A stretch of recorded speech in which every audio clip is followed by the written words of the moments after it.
Started with outpatient, then it went to intensive in-home. We had, I don't know how many years of intensive in-home before we had him with Miss Crystal, Miss Nicole, and Cooper. So we've had him since he was 6. Mm-hmm. So that's about 13 years until he went to residential. I missed multiple Christmases, multiple Easters. It's not worth it no more. They brought us all in as one. Yes, he had his own, but at the same time, it was everybody together too. Well, High Fidelity Wraparound is really a team-based planning process that brings everybody together in one place to come up with one plan for the family to work towards. Well, it wasn't too chaotic. It was just, he couldn't handle no. So anytime no was said, it was automatic blow up. Because if my anger's out of control, then it's a wrap. Everybody knows me, I was a very violent kid. I went through trauma upon the 9 years of my life. So I used what I learned over the years that were bad. I just had to break the circle.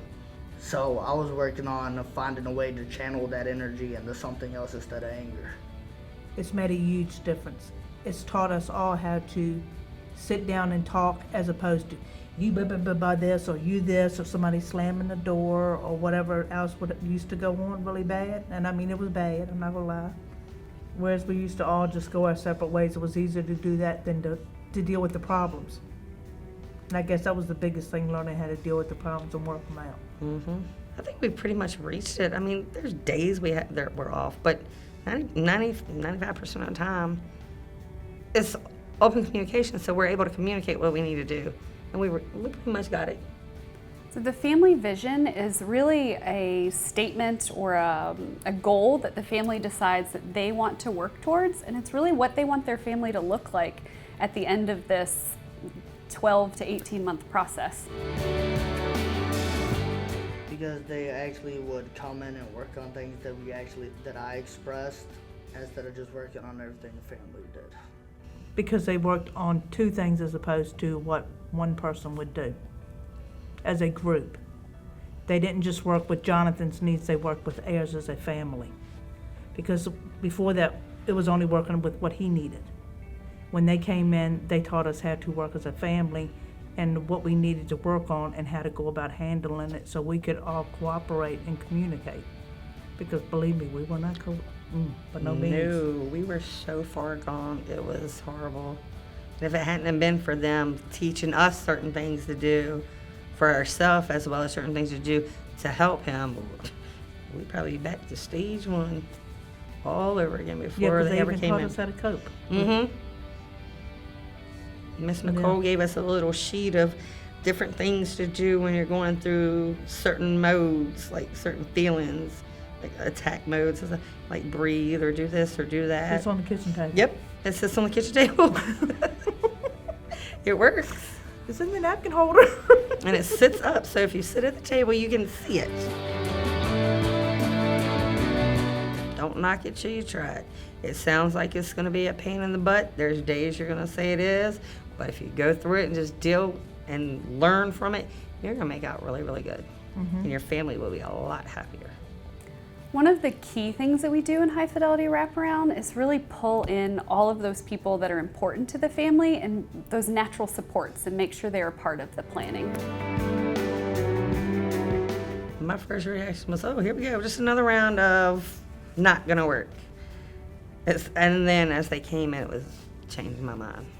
He was actually answering questions and talking and expressing different things, whether it be something I did, something she did, something somebody else in the family did, and that it needed to be fixed somehow. What could we do? It's very rewarding at the end is the best part, when you complete it successfully.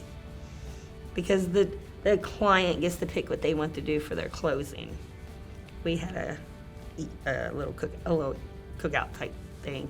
Everybody bought a covered plate. Graduation is particularly significant for a family because it's an opportunity for the entire team to come together and celebrate all the positive things that happened throughout the entire process. If it hadn't have been for all of that we've been through in the past year or so, I wouldn't know half stuff I've been doing for the past 2 weeks at all. My daughter has dealt with some stuff through the years, and being able to navigate the system, being able to find resources, and just really wanting to give back to other families, I was able to become an FSP. We know what it's like to have a bad day. We know what it's like to have a child that acts out and you just feel like you don't know where to turn. And as family support partners, we're able to offer some hope and some ideas of where to go next. Because of our lived experience, that we've been through it with our own family, it's a way of being able to connect. So when they feel like they're the only person who's been through their child acting out in the store, in the middle of the street, that we can relate. So it's easier for them to open up and feel like they have someone in their side with them.